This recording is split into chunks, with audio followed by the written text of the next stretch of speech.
dice, ¿no? El Santo Evangelio según San Marcos. Otra Biblia dice San Marcos nada más. Y otro dice el Evangelio de San Marcos.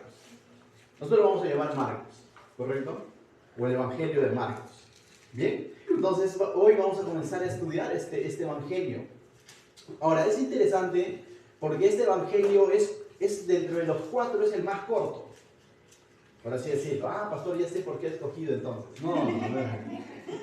Pero dentro de los cuatro evangelios, Mateo, Lucas, Juan, Marcos, este es el más corto. Pero al mismo tiempo nos va a mostrar una faceta, por así decirlo, una parte de la vida de Jesús, pero de una manera rápida.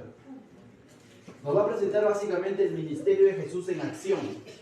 Mientras que cada evangelio tiene una peculiaridad. Algunos evangelios ponen su énfasis sobre la deidad de Jesús. Por ejemplo, el evangelio de Juan, por eso que comienza que en el principio era el verbo y el verbo era con Dios y el verbo era Dios. Te está presentando a Jesús como el Hijo de Dios.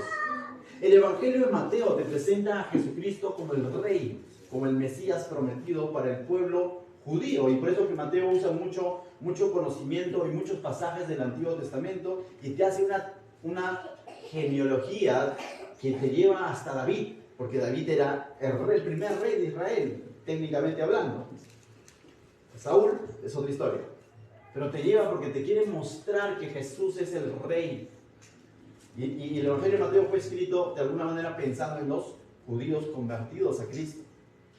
El Evangelio de Lucas te quiere presentar a Jesucristo como el hombre o el Hijo del Hombre, usa esa palabra, porque el Hijo del Hombre, que Jesús se hizo hombre, y te hace una genealogía y te lleva hasta Adán.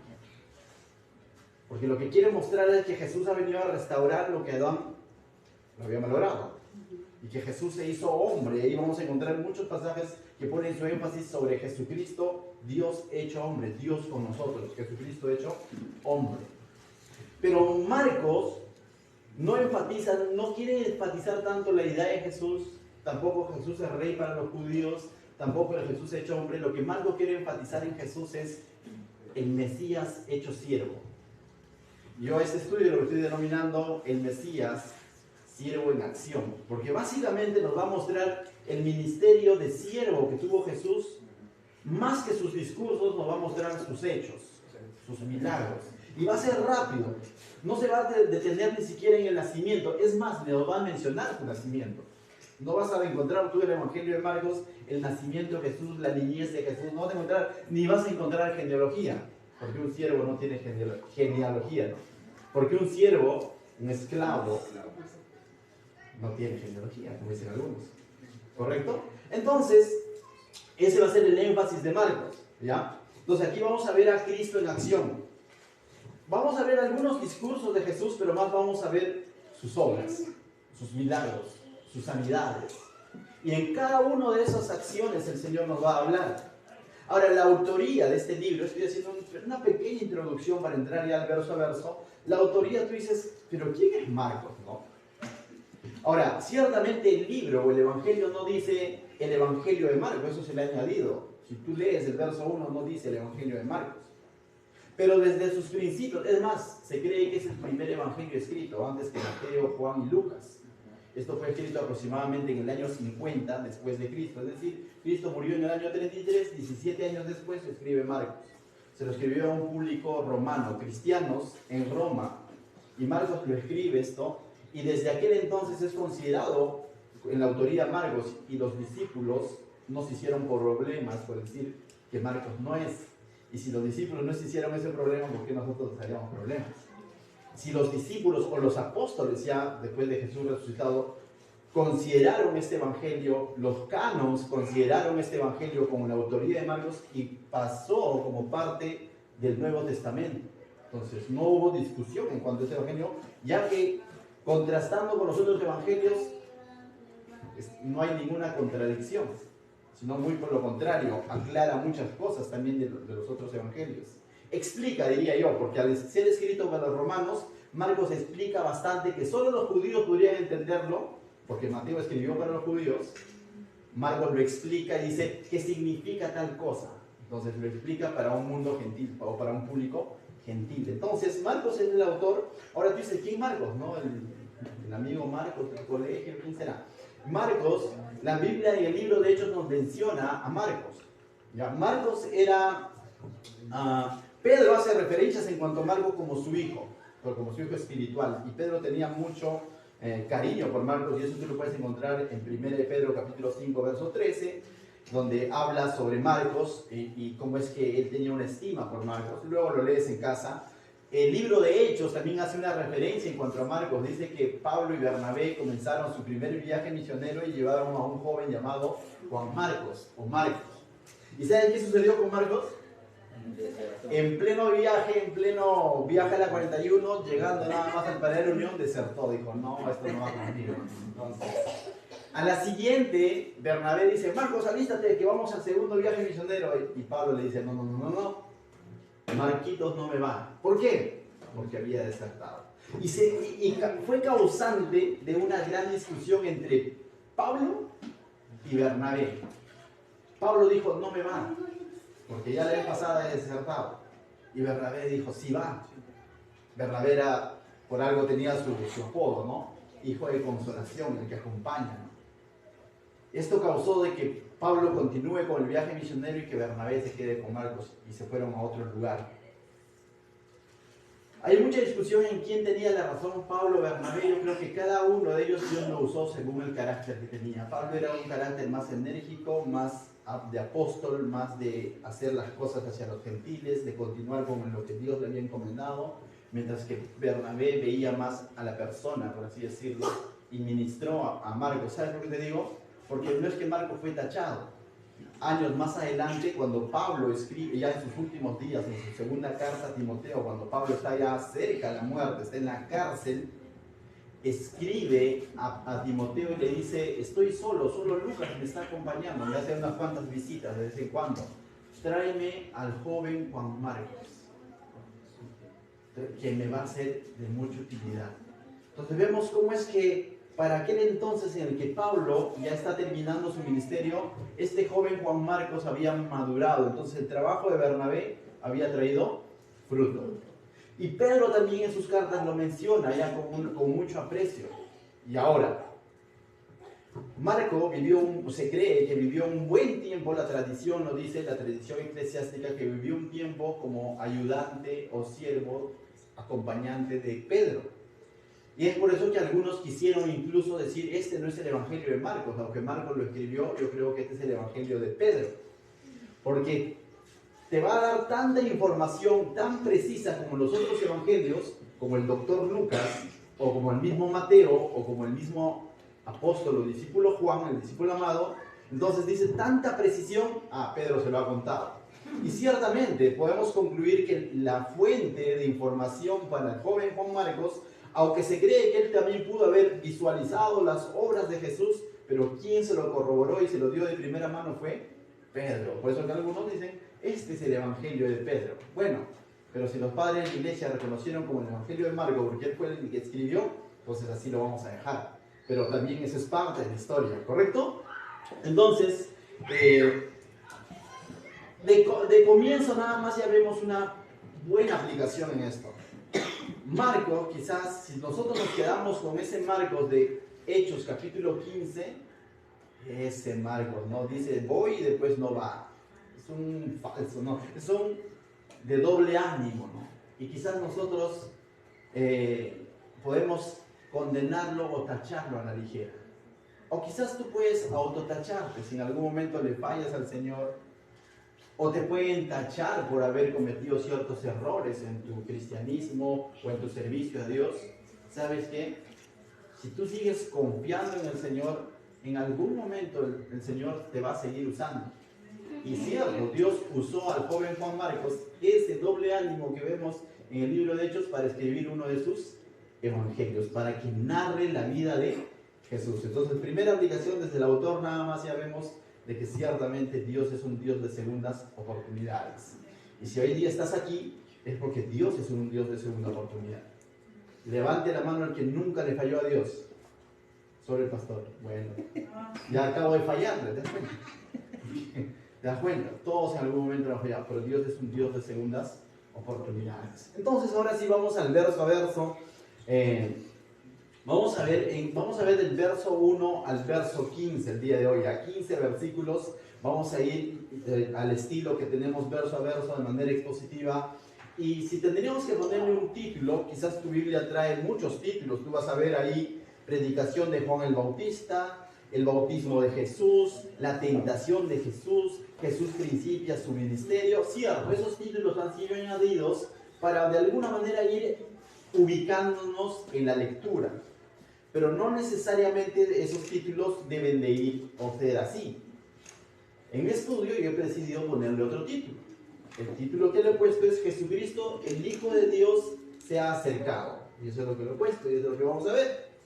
Pablo digo, estoy acostumbrado a Pablo, ¿se dan cuenta? Marco va a presentar así de frente. Como dice, Marco directo te va a presentar a Jesucristo. No te va a hablar de su infancia ni de su nacimiento, sino directo. Mira que dice el verso 1. Principio del Evangelio de Jesucristo, Hijo de Dios. De arranque le dice, ¿no? Te voy a contar el inicio. Y tú dices, pero el inicio es, Juan dice que es en la eternidad. Mateo con su genealogía, sí, pero él lo que te va a presentar es el principio de su ministerio. De Jesús en acción. El Mesías hecho siervo, ya sirviendo. Con esto no quiero que se me interprete mal o se malinterprete, que cuando tenía 12 años dice estaba en el templo y ya estaba así, pero no era su ministerio público, estaba en crecimiento. Pero cuando él ejerce su ministerio público es después del bautismo. Entonces Marcos nos va a presentar justamente a Jesucristo, pero es interesante estas dos palabras. Dice el principio del Evangelio. ¿Qué es Evangelio? La palabra Evangelio viene de dos términos, Evangelius, ¿no? Algo así. Evangelius. Evan básicamente significa nuevo o bueno. Gilius, noticias. Entonces las buenas nuevas. A eso normalmente se le conoce como las buenas nuevas o también las buenas noticias. ¿Correcto? Entonces básicamente dice el principio de las buenas noticias ¿de quién? De Jesucristo, Hijo de Dios. La palabra Jesucristo es el Mesías, básicamente. Del Mesías prometido. Y ese Mesías prometido, ¿quién es? El Hijo de Dios. Y eso es lo que va de pronto Marcos ahora a demostrarnos cuando hable del principio, del mensaje que trae Jesucristo, el Hijo de Dios, por cierto. Él es el Evangelio. ¿Cuál es el mensaje que va a traer Jesucristo? Que Él es el Mesías. ¿Quién lo dice? Jesús. O sea, Jesús es el que enseña el Evangelio y al mismo tiempo Él es esa buena nueva. ¿Me va a entender? ¿Quién nos trae esa buena noticia? Jesús, narrada por Marcos, ¿cierto? Pero ¿quién es esa buena noticia? Jesús. Él es el mensajero y Él es el mensaje. Ese es Jesús. Entonces, cuando tú escuches el Evangelio, poder de Dios para salvación, no tanto es la noticia nada más en sí, sino es la persona de Cristo, porque Él es la noticia. ¿Me vas a entender? Entonces, eso es lo que va a decir Marcos. Entonces tú dices, pero ¿quién es Marcos? ¿No? O sea, ¿quién es Marcos para decir eso? Marcos nos va a presentar, yo he contado, entre 4 a 5 pruebas o testimonios o evidencias por qué él está diciendo que Jesucristo es el Hijo de Dios y que Él es la buena nueva y que Él es la buena noticia que necesita escuchar la gente o las personas. Y hoy Dios quiere afirmar también en ti eso, de que Jesucristo es el Hijo de Dios, que Él es el Evangelio, Él es el que da vida eterna. Y si tú crees en Él, aunque estén muertos, vivirás. De tal manera que el día de hoy tenemos que salir convencidos de que ese Jesucristo en que hemos creído no es un cuento de hadas, sino ese Jesucristo en que hemos creído es real. Y hay pruebas y hay evidencias en la palabra de Dios de que Él, Jesucristo, es el Mesías, el Hijo de Dios. Primera evidencia lo vemos del versos 2 y 3, mira lo que dice. La palabra misma va a dar una evidencia de que Él es el Mesías. ¿Qué dice nuestro amigo Marcos? Dice, ¿cómo está? ¿Qué dice Marcos? Como está escrito. O sea, Marcos no está soltando una idea de que Jesucristo es el Hijo de Dios así porque a él se imaginó. Marcos está diciendo que Jesucristo es el Hijo de Dios y que esa es la noticia que necesitaba escuchar la persona y esa es la noticia que tú necesitas escuchar. ¿Por qué? Porque así estaba escrito. Dice, ¿dónde está escrito? Lo van a decir Marcos. Dice, como está escrito en Isaías el profeta. Bueno, pues Isaías para aquel entonces era conocido. Si tú me preguntas así a un creyente, dime el nombre de un profeta, la mayoría te dice Isaías, porque era uno de los nombres. Porque ha habido muchos profetas en el Antiguo Testamento, es más, hay diferentes profetas mayores, profetas menores, pero el que te habla de una manera abierta y te trae una profecía en cuanto al Mesías, es decir, en cuanto a Jesucristo, de manera abierta, ¿quién es? Isaías.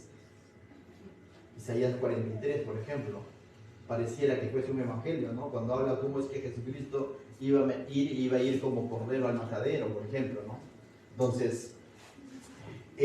Entonces aquí Marcos cita a Isaías, dice, y es cierto, lo que Marcos va a citar no solo está en Isaías, también lo puedes encontrar en Malaquías, por ejemplo, pero Marcos se lo atribuye a Isaías. Dice Marcos lo siguiente, ¿qué decía Isaías? Lo vamos a leer, no lo busques en Isaías, está ahí. Mira lo que decía Isaías. He aquí yo envío, ¿qué dice? Mi mensajero delante de tu faz, el cual preparará tu camino delante de ti.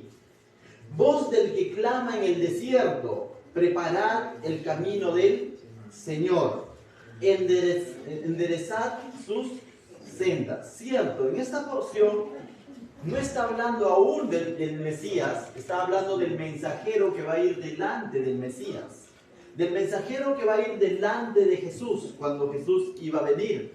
Entonces, lo que Marcos está diciendo, estaba escrito que el Mesías, que Jesucristo iba a enviar un mensajero, una voz que iba a clamar en el desierto.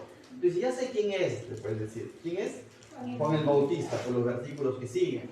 Pero Marcos no se quiere centrar en Juan el Bautista. Los títulos de nuestra Biblia se han centrado en Juan el Bautista. Pero el punto o el tema de Marcos no es Juan el Bautista, es el Mesías, es Jesucristo. Y es por eso, si leemos con detenimiento, mira lo que dice. He aquí yo envío mi, ¿qué dice? Mensajero delante de tu faz, el cual preparará tu camino. Juan el Bautista solamente es el mensajero, el que va a preparar. Entonces no pongamos nuestra mirada en Juan, sino a quién va a servir Juan. Verso 3 dice, voz del que clama en el desierto, ¿qué dice? Preparad el camino del Señor. Entonces Juan sería aquel que va, Juan el Bautista, el que va a preparar el camino del Señor. Y a nosotros la palabra Señor quizás nos suena como que, bueno, Señor, ¿quién es el Señor? Jesús, decimos nosotros, ¿no? Pero para la época, la palabra Señor solamente es curios. Y solo se le atribuía a Dios. O sea, tú decir, el que va a preparar el camino del Señor, estaba diciendo el que iba a preparar el camino de Dios. Y esto para un judío, por ejemplo, sería chocante decir, no, ¿cómo que Dios? Es decir, ¿vas a decir que Jesús era Dios? Marcos lo ha dicho, Jesucristo, Hijo de Dios. La palabra Hijo de Dios también para nosotros puede sonar como que, bueno, pues Dios tuvo su Hijo. No, pero Hijo de Dios era similar a decir Dios. Porque lo que proviene de Dios es Dios. Y ese era Jesucristo. Entonces Marcos, con estos términos, ya nos está diciendo que Juan el Bautista, el que venía y clamaba con voz y anunciaba a ese mensajero que preparaba el camino, estaba preparando el camino de Dios. Y yo te quiero leer lo que decía Isaías, pero Marcos lo puso Señor, que es similar a decir Dios. Pero Isaías, mira lo que dice, yo lo tengo aquí. Isaías 43 dice, voz que clama en el desierto, preparad el camino a Jehová, dice Isaías. Marcos está diciendo, voz que clama en el desierto, preparad el camino del Señor. Entonces decimos, Jesús. Isaías decía que es Jehová, Dios mismo. Por eso que Jesús dijo, el que me ha visto a mí, ha visto al Padre. La primera evidencia de que Jesucristo es Hijo de Dios o de que Jesucristo es Dios o es el Mesías prometido es porque la misma Escritura así lo decía. De que ese Juan que iba a venir a clamar y anunciar, iba a anunciar a Dios. Y ese Dios es Jesucristo. Entonces, primera evidencia, ¿no? Marcos no está hablando entonces a la ligera, le estaba presentando evidencias de lo que decía la Escritura en cuanto a Jesucristo. Verso 4 al 8, vamos a ver la segunda evidencia de por qué Marcos estaba diciendo de que Jesucristo es el Hijo de Dios. Y dice el verso 4 al 8, voy a leerlo, el 4 dice: bautizaba Juan en el desierto, el que vino a preparar el camino. ¿De quién? Del Señor, según Isaías, de Jehová, que es lo mismo. Dice: y predicaba el bautismo de arrepentimiento para perdón de pecados. Por cierto, el único que puede perdonar pecados será Dios. ¿Y qué hizo Jesús cuando vino? Decía: tus pecados te han sido perdonados. Es decir, esto causó alboroto entre los judíos porque decían: ¿cómo puede perdonar pecados? Pero si Marcos está diciendo que Juan ya lo estaba anunciando así, estaba bautizando de arrepentimiento para perdón de pecados, diciendo: hey, ya viene, yo solamente soy el mensajero que está clamando, y todos aquellos que quieren esperar a Jesucristo, el Mesías, que ya viene, arrepiéntanse para perdón de pecados. Y se bautizaban. Y el bautismo era una forma de decir: yo me quiero convertir, yo quiero cambiar mi vida. Si estuve yendo para allá, ahora quiero buscar a ese Jesucristo a quien está predicando Juan. Ahora quiero entregar mi vida a ese Mesías o Jesucristo que está predicando Juan. Y eso era el bautismo de Juan, que básicamente se convertían en arrepentimiento, siendo judíos y no judíos, se convertían esperando al Mesías. Entonces dice verso 5: y salían a él toda la provincia ¿de dónde? De Judea. Los judíos eran los que estaban aquí. Y todos los de Jerusalén, y eran, ¿qué dice? Bautizados por él en el río Jordán, confesando sus pecados, diciendo: eran judíos de Judea, de Jerusalén, pero con la predicación de Juan el Bautista, que estaba preparando el camino, está diciendo: ya va a venir de quien ha hablado Isaías, ya va a venir de quien ha hablado Miqueas, ya viene el Mesías prometido, arrepiéntanse para perdón de pecados. Y muchos de los judíos, hasta donde vemos, a quienes se les llamaba discípulos de Juan, venían y se arrepentían, porque estaban creyendo en la predicación de Juan, de que el que venía, Jesucristo, es el Hijo de Dios, y que tenía potestad para perdonar pecados. Segunda evidencia. Primera evidencia, lo dijo Isaías, escrito está. Segunda evidencia, Juan el Bautista reconoció que Jesucristo es el Hijo de Dios, el Mesías prometido. Entonces vamos viendo dos evidencias del cual Marcos está presentando de que Jesucristo es el Hijo de Dios. Verso 6. Juan estaba vestido de, ¿qué dice? De pelo de camello, y tenía un cinto de cuero alrededor de sus lomos, y comía langostas y miel silvestre. Y muchas veces hemos puesto nuestra mirada sobre Juan. Sí, cierto, de aquí podemos sacar enseñanza de cuán humilde fue Juan, cómo fue distinto a los de su época, no buscó la fama, él sabía muy bien cuál era su posición frente a Jesucristo, aunque las personas se admiraban y decían: él es Elías, porque así lo veían a Juan, ¿no? Y sacamos mucha enseñanza en cuanto a esto, diciendo: no, Juan mantenido siempre el perfil bajo. Cierto, eso es cierto, pero no perdamos el propósito. La Biblia no está hablando de Juan. Marcos, su énfasis no es hablar de Juan. El énfasis de Marcos es presentarnos evidencia de que Jesucristo es el Hijo de Dios. Primera evidencia, estaba escrito. Segunda evidencia, mismo Juan lo consideró así, como el que perdona pecados. Tercera evidencia, vamos a verlo en versos más adelante. Pero aquí, para no detenerme, a Juan incluso, chicos, a Juan muchos lo consideraban Elías. Y eso lo acabo de decir, ¿no? ¿Por qué? No solamente porque Marcos lo vio así, no solo porque Marcos de pronto lo dijo. Malaquías mismo también había anticipado que iba a venir alguien con el espíritu de Elías. El Evangelio de Lucas, capítulo 1, verso 13 al 18, lo lees con calma en casa, dice que Juan bautizaba y tenía el espíritu y el corazón de Elías. Y muchos consideraban a Juan como un gran profeta, o el último de los profetas, el que estaba anunciando a Jesús. Pero al mismo tiempo vemos, como vuelvo a decir, Juan se veía como un heraldo. ¿Qué es un heraldo? Un heraldo se usaba justo, y es interesante ese detalle, ¿por qué? Porque aunque vemos a Jesús venir y ejercer su ministerio de una manera humilde, ¿no? Porque lo vemos así, humilde, llamando a unos pescadores como discípulos, predicando a una mujer samaritana, reuniéndose entre los pobres. Aunque lo vemos así, eso no quita de que Él es el Hijo de Dios. Normalmente las personas importantes y de renombre, como los reyes, tenían heraldos. ¿Qué era un heraldo? Heraldo era el que iba delante del rey, de toda la comitiva con la que iba el rey. El heraldo iba delante diciendo: abran paso, que el rey está en camino. Y preparaba el camino. Ese era Juan. Ese era Juan. El que estaba diciendo, Juan el Bautista, por cierto, no Juan el discípulo amado, sino Juan el Bautista: se está acercando, ya viene el rey, viene el que perdona pecados, arrepiéntanse, bautícense. Y la gente, los que creyeron en Juan, se bautizaron.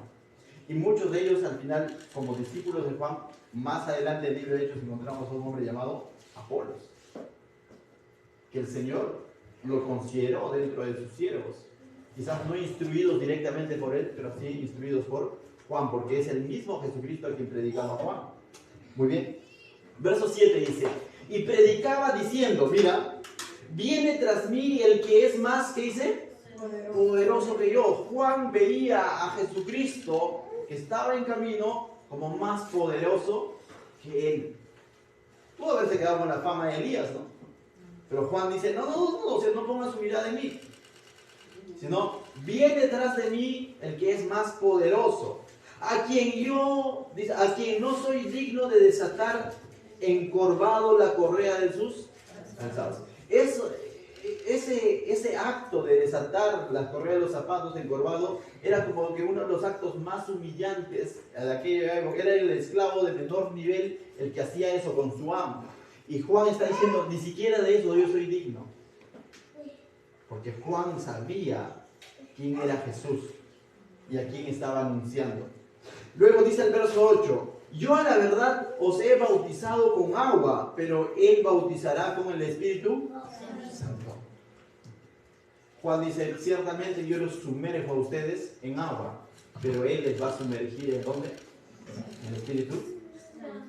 Él tiene la potestad de prometer la llenura del Espíritu Santo. Y ciertamente Jesús lo prometió, y en Hechos capítulo 2 lo cumplió. Y por cierto, dijo: va a venir otro igual que yo. Jesús cumplió con lo que dijo Juan, y eso solo lo puede hacer Dios. Y entonces, si te cabe duda de que Jesucristo es Dios, y de pronto por ahí dices: a veces dudo, ¿no? Jesús es hijo de Dios, porque la palabra lo dice, no solo porque Marcos lo dice, porque la palabra lo dice en el Antiguo Testamento, porque Juan así lo reconoció. Y entonces dices: bueno, la palabra, Isaías decía eso, Juan lo reconoció así, pero igual no me convence. Ya no te convence Marcos, no te convence Isaías, no te convence Juan el Bautista. ¿Sabes quién te puede convencer? Dios mismo. Mira lo que dice el verso 9 al 11. Aconteció en aquellos días que Jesús vino de Nazaret de Galilea. Nazaret, un lugar como decir de Pachacute. De Pachacute. De Nazaret de Galilea. Y fue bautizado por Juan en el Jordán. Y unos dicen: pero ¿por qué se bautizó? ¿No? Entonces, aquí hay por así decirlo, dos comentarios en cuanto a esto. Los dos pueden ser válidos. Uno dice porque Jesús estaba siendo obediente al Padre, además vino como hombre, como siervo, ¿cierto? Puede ser, vino como hombre. Pero Jesús no se bautizó porque de pronto tenía pecado. Porque el bautismo era porque tú reconocías que eras pecador y querías convertirte. Pero Jesús le dijo a Juan, eso está en otro evangelio, le dijo: déjame que se cumpla toda justicia, todo lo que es correcto. Entonces Jesús se bautizó ciertamente porque vino como 100% hombre, como siervo, como muestra y señal de obediencia. Y no solo por eso, sino para dejarnos precedente a nosotros. Alguien dijo por ahí: si Jesús se bautizó, ¿por qué tú te resistes a bautizarte? No, entonces ya, si tú te resistes a bautizarte, es que no, el bautismo no salva a nadie, cierto, pero es un paso de obediencia. El bautismo no salva, muestra que eres salvo. Y si tú eres salvo, si tú has creído en Jesús, ¿por qué te resistes a bautizarte? No es una obligación, pero debe ser un anhelo de todo verdadero cristiano. Amén. Pero no nos detengamos en eso, sino pasemos al verso 10, dice, y luego cuando subía del agua, ¿quién? Jesús, ¿no? Y ahí vemos una evidencia del bautismo, no era con florcita que te echaban así en la cabeza. Se sumergían bajo el agua, y dice que cuando Jesús subía del agua, vio abrirse los cielos, y al Espíritu como paloma que descendía sobre él. Y vino una voz de los cielos que decía, tú eres mi Hijo, con H mayúscula, por cierto, mi Hijo amado en quien tengo complacencia. Entonces, la tercera evidencia que nos está poniendo Marcos de que Jesucristo, de que Jesús es el Hijo de Dios prometido, es Dios, está poniendo al mismo Dios como testigo. Entonces, no solo lo dijo Isaías, no solo lo dijo Juan el Bautista, sino también lo dijo Dios mismo, que reconoció que Jesucristo es el Hijo de Dios, y no solamente el Hijo de Dios, sino en quien tengo complacencia. Ah, claro, ¿cómo no va a tener complacencia con todo lo que Jesús hizo? Hasta ese momento Jesús todavía no había hecho nada público. Dios tenía complacencia con Jesús porque en él no había pecado. Porque por cómo él es como esencia. No es porque después más adelante haya hecho cosas buenas, aunque va a hacer cosas buenas. Pero Dios tiene complacencia en Jesús no porque se portó bien, sino porque él es su hijo. Cuando te entregan por primera vez a tu hijo o tu hija en brazos, ¿qué haces? Tienes una satisfacción, ¿no? Un amor. ¿Por se portó bien? No. Le he hecho sufrir a tu esposa. ¿Pero por qué? Porque es tu hijo. Esa expresión no es porque se portó bien el bebé que recién nacido. Esa expresión es porque es tu hijo. Ciertamente Jesús le sacó esa frase a Dios Padre por quién él era, no por qué es lo que él iba a hacer. Aunque sabemos de que no le falló. Pero esa expresión es una expresión de reconocimiento. Esta es mi esencia. Él es mi hijo amado en quien yo me complazco. ¿Lo está diciendo Juan? No. ¿Lo está diciendo Marcos? No. ¿Lo está diciendo Isaías? No. Lo está diciendo Dios mismo. Entonces, ¿te das cuenta cómo es que Juan está hilando Marcos está hilando y nos está presentando evidencias de que Jesucristo es el Hijo de Dios prometido? Y tú dices, pero pastor, está dicho que el Evangelio de Marcos se refiere a Jesús como siervo. Sí, pero primero te lo va a presentar como el Hijo de Dios, y luego ese Hijo de Dios bajando a la tierra y haciendo lo que un esclavo haría. ¿Te das cuenta? O sea, cierto, todo el libro nos va a hablar del ministerio de Jesús, de todo lo que Jesús hizo, pero primero nos quiere mostrar quién es Jesús. Es distinto si de pronto alguien que te debe algo viene y te limpia la casa. Bueno, mínimo, ¿no? Pero alguien que no te debe nada, sino por lo contrario, tiene toda una honra, tiene toda una deidad, viene y te sirve y da su vida por ti, es otra cosa.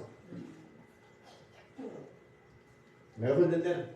Alguien que está en deuda contigo y viene y te hace un favor, tú dices, bueno, lo mínimo, ¿no? El próximo año vienes de nuevo, por si acaso, por los intereses. Sí, pero alguien que no te debe nada y no le debe nada a la humanidad, porque es el Hijo de Dios, lo que está presentando Marcos, que es el Hijo de Dios, vino a ser ese siervo en acción. Vino a servir. Porque el Hijo del Hombre no ha venido a ser servido. Vamos a ver más adelante. ¿Dónde? En el Evangelio de Marcos. Amén. Entonces, interesante estos primeros versículos que nos están mostrando a Jesús como el Hijo de Dios, porque Dios mismo lo dijo. Ahora, el mismo Espíritu Santo va a impulsar a que Jesús sea llevado al desierto y sea tentado por Satanás. ¿Para qué? ¿Para que peque? No. Para que quede evidencia de que Él es el Hijo de Dios y que el Hijo de Dios no pecó, porque es Hijo de Dios. A veces decimos, ¿ha sido llevado por el Espíritu Santo al desierto? Sí, la Biblia lo dice, verso 12, vayamos, dice. Y luego el Espíritu Santo, ¿qué dice? le impulsó al desierto, es decir, lo llevó. Uno dice que no lo llevó Satanás, no. El Espíritu Santo lo llevó. Esto me hace recordar un poco así, ¿no? Como que yo digo, ¿cómo lo puede llevar? Imaginemos, tú tienes, a ver, bueno, tenemos una camioneta así, esas 4x4, todo terreno, ¿no? Y tú quieres mostrar su potencial de esa camioneta. Entonces, ¿qué es lo que vas a hacer? Vas a llevarlo a un lugar para que sea puesto a prueba y para que quede evidencia de que es el 4x4 todoterreno. Porque si no, ¿cómo van a saber que es todoterreno si están andando en pistita? Algo así sucedió, ¿no? La intención del Espíritu Santo no fue que Jesús peque, porque no pecó incluso. Fue de que quede evidencia que Satanás mismo tentándolo no lo pudo hacer caer. Porque Él es el Hijo de Dios. ¿Me puede entender? Entonces dice el verso 12, y luego el Espíritu lo impulsó al desierto, y estuvo allí en el desierto 40 días, y era tentado ¿por quién? Satanás. Por Satanás. No es por un demonio que cuesta menos de 5 soles, no. Fue tentado por mismo ¿quién? Satanás. Y estaba con las fieras y los ángeles le servían. ¿Quiénes le servían? Los ángeles. ¿A Jesús? Sí, a Jesús. Al Hijo de Dios que se ha hecho hombre y se ha hecho siervo. A Dios no se le puede tentar jamás, ¿cierto? En su deidad no se le puede tentar, pero pues todavía me está confundiendo. Es que Jesús es 100% hombre y también es 100% Dios. Y 100 más 100 entonces 200. No, la cosa del Señor no funciona así. No me atrevo a explicarlo ni decir lo he comprendido del todo, pero sí creerlo. De que Él es 100% hombre y 100% Dios. Y en el 100% de su humanidad Él no pecó. Y al mismo tiempo, que Él no haya pecado en el 100% de su humanidad es la prueba de que ciertamente Él es el Hijo de Dios. Dice lo siguiente, Hebreos, el autor de Hebreos dice lo siguiente en el verso 4, del capítulo 4, verso 5, lo voy a leer, dice.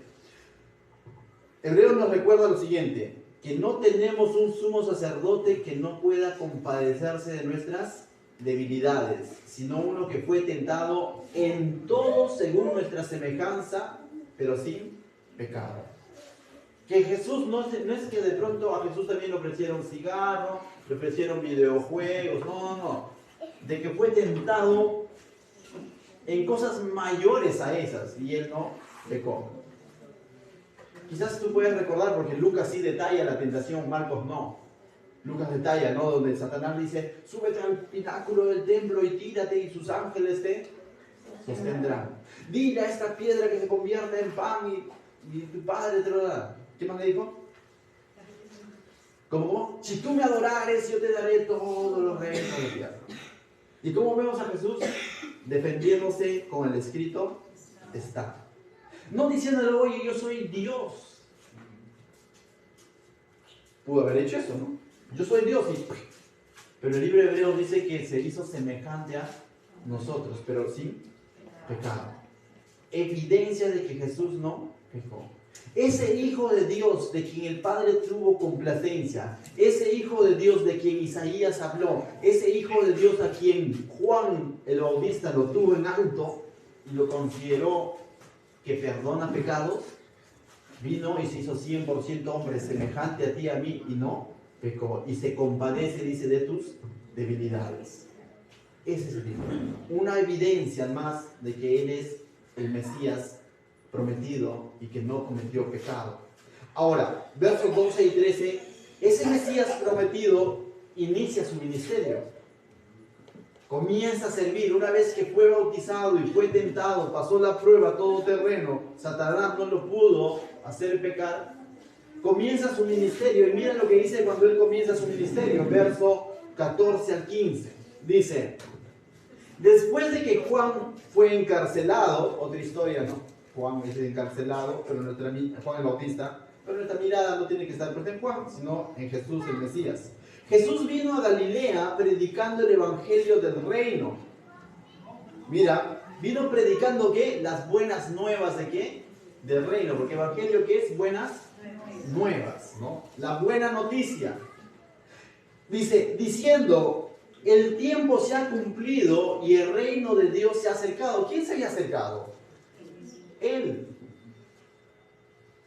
El tiempo se ha cumplido porque Él está haciendo público su ministerio.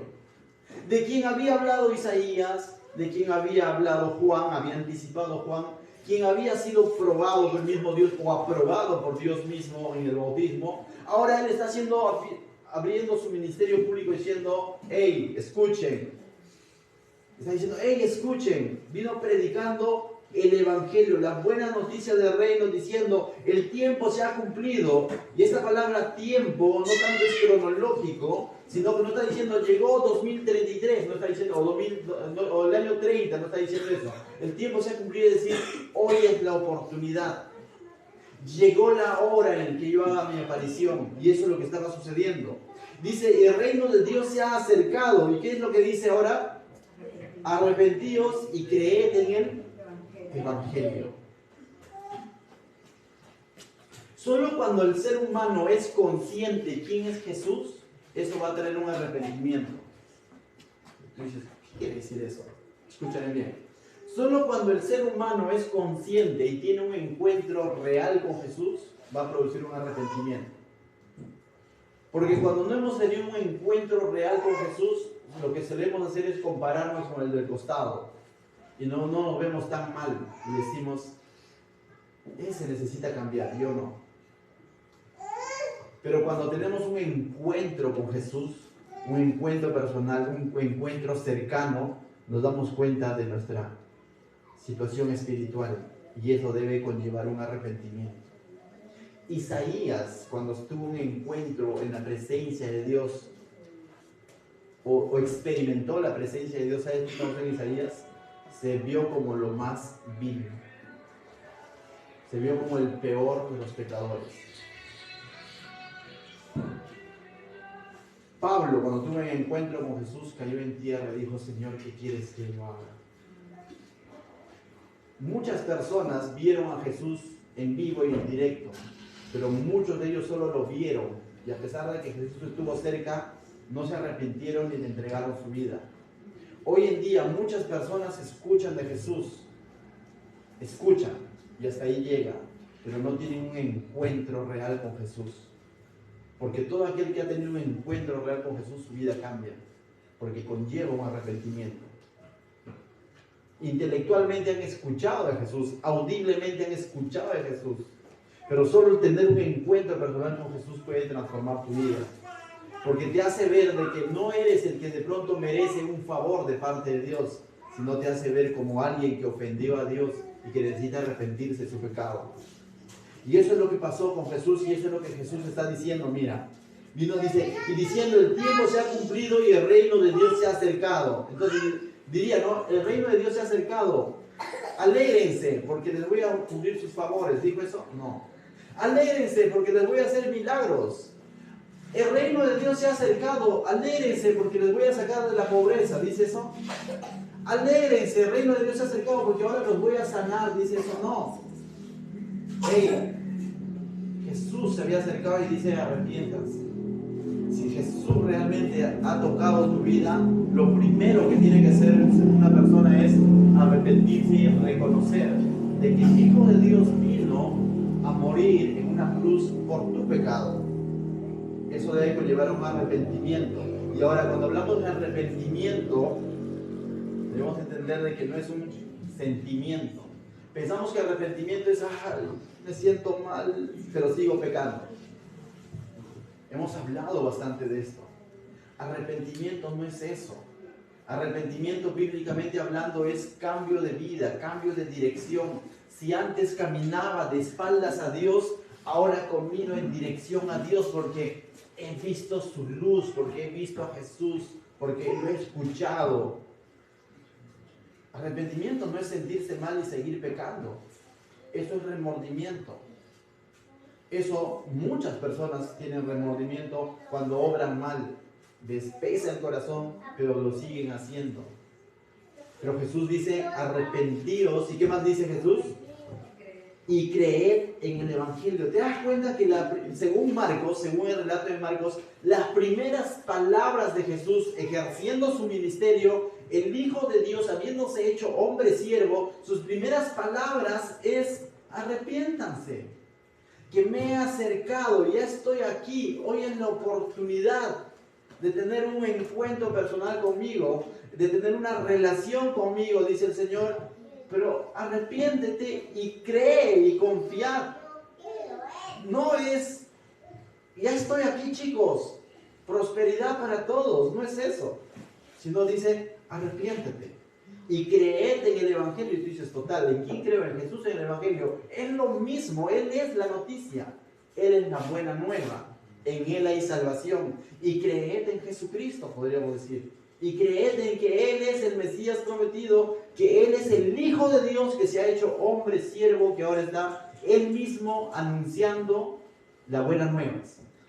El autor de Hebreos capítulo 1 verso 2 dice que antes Dios había hablado a través de los padres y los profetas, pero que en los postreros días había hablado por el Hijo.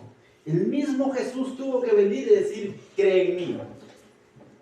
Ya no era Elías, ya no era Isaías diciendo: crean en el que viene, crean en el Mesías, sino el mismo Mesías, el mismo Hijo de Dios, el mismo Dios vino y dijo: crean en mí y arrepiéntanse y confíen en mí y les daré vida eterna. La pregunta esta noche, quizás tú dices: yo ya creí en Jesús, yo también. Entonces, cuando hablamos de creer, ¿verdad? Quisiera puntualizar aquí. Esta palabra creer no es algo intelectual. Esta palabra creer se traduce como y confiar. Poner toda tu confianza en Él. Si tú ya conoces a Jesús, si tú ya has escuchado de Jesús, no solo esta noche, sino quizás en ocasiones anteriores, Jesús no te está diciendo: no basta con que tú creas que Él existe, o que Él existió en todo caso, pero Él existe, sino que en que tú le creas y encomiendes tu vida a Él, a lo que Pablo lo llama estar en Cristo, de que confíes plenamente en Él y que quites toda otra fuente de autoconfianza en el que tú ponías tu confianza. Ahora tu confianza esté puesta en Él. Eso es creer en Jesús, no solamente decir: yo también creo. Es lamentable porque el enemigo hace que las personas crean a su manera y los tiene engañados. Y Jesús dice: hasta los demonios creen. ¿Y qué hacen? Como la gelatina. Pero creen los demonios, pero no le obedecen. El que cree realmente en Jesús le obedece. El que cree realmente en Jesús guarda su palabra. El que cree realmente en Jesús ama a su prójimo. Hay muchas evidencias de qué es realmente creer en Jesús.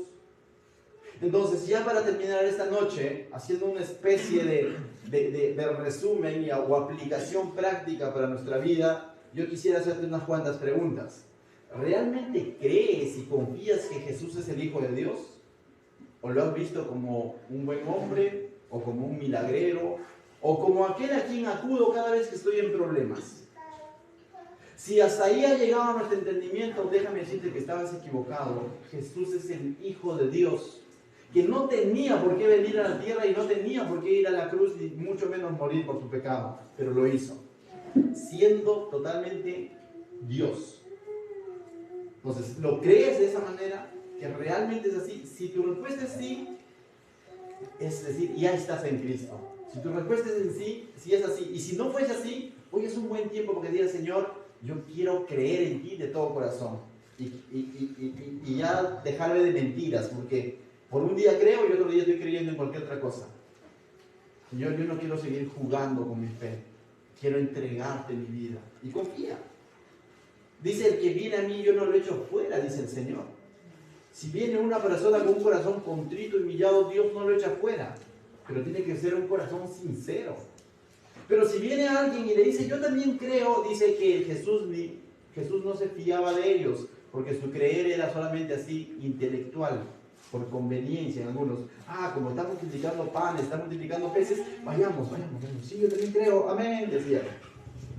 Y comían el pan y se iban a su casa y ya no más. Por eso veis que Jesús en la cruz, ¿dónde están los 5,000 que comieron panes y peces?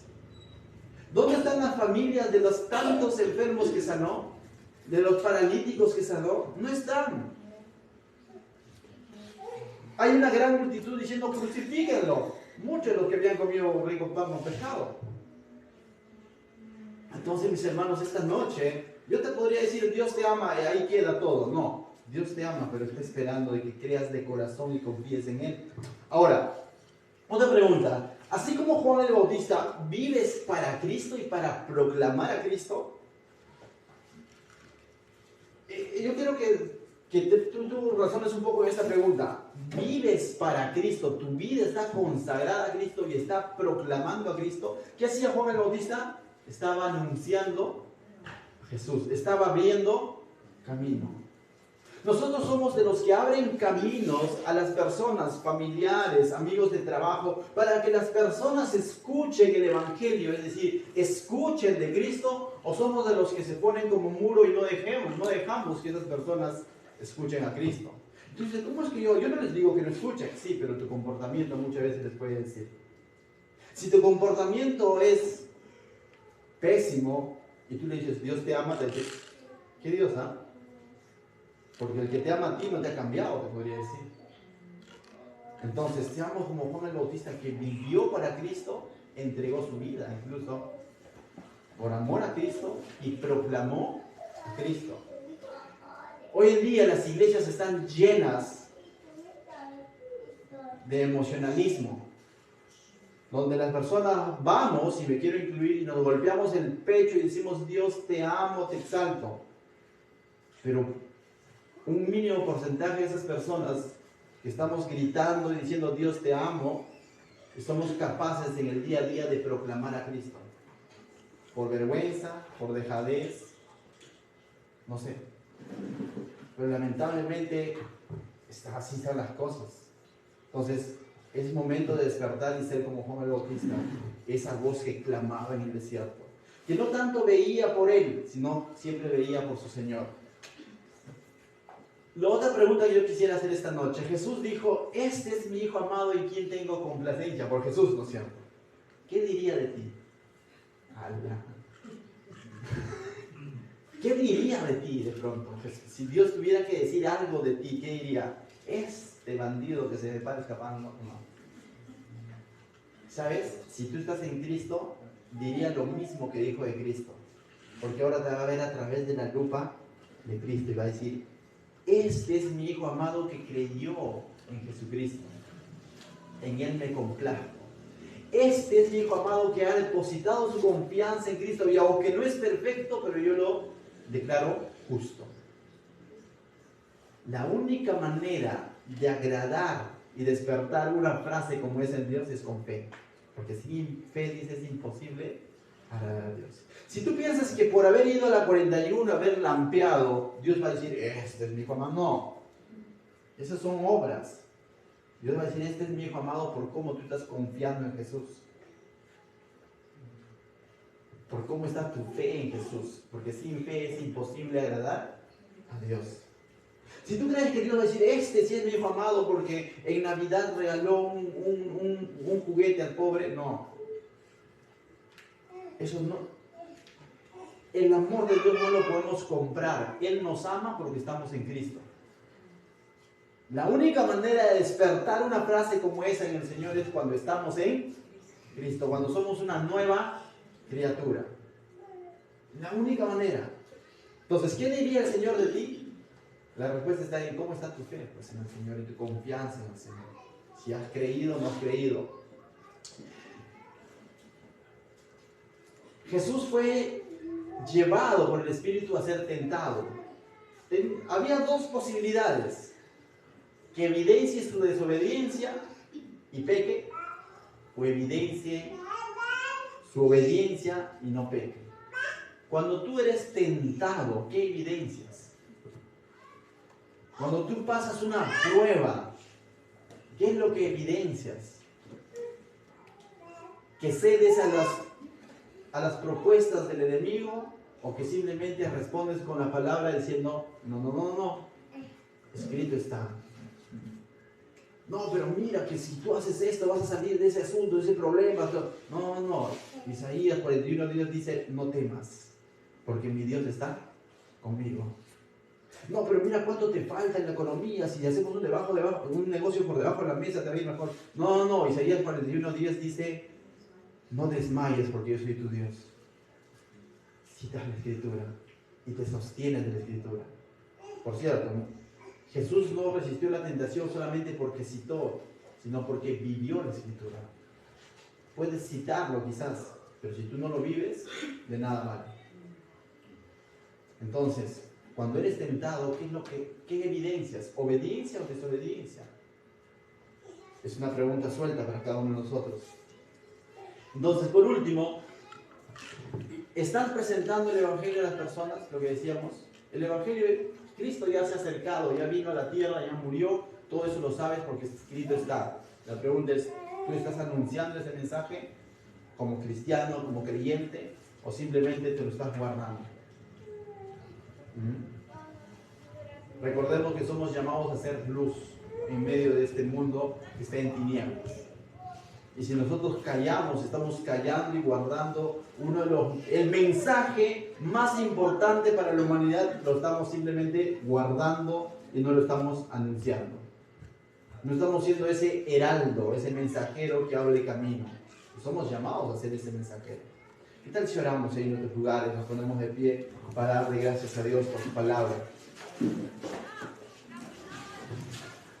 Señor Jesús, te damos gracias, Señor, esta noche. Porque reconocemos, Señor, que ciertamente tú eres el Hijo de Dios. Que tú eres Dios. Que viniste a la tierra y te hiciste siervo, Señor. Te acercaste a nosotros, Señor. Gracias, Señor, por haberlo hecho. Sin merecerlo, fuiste a una cruz.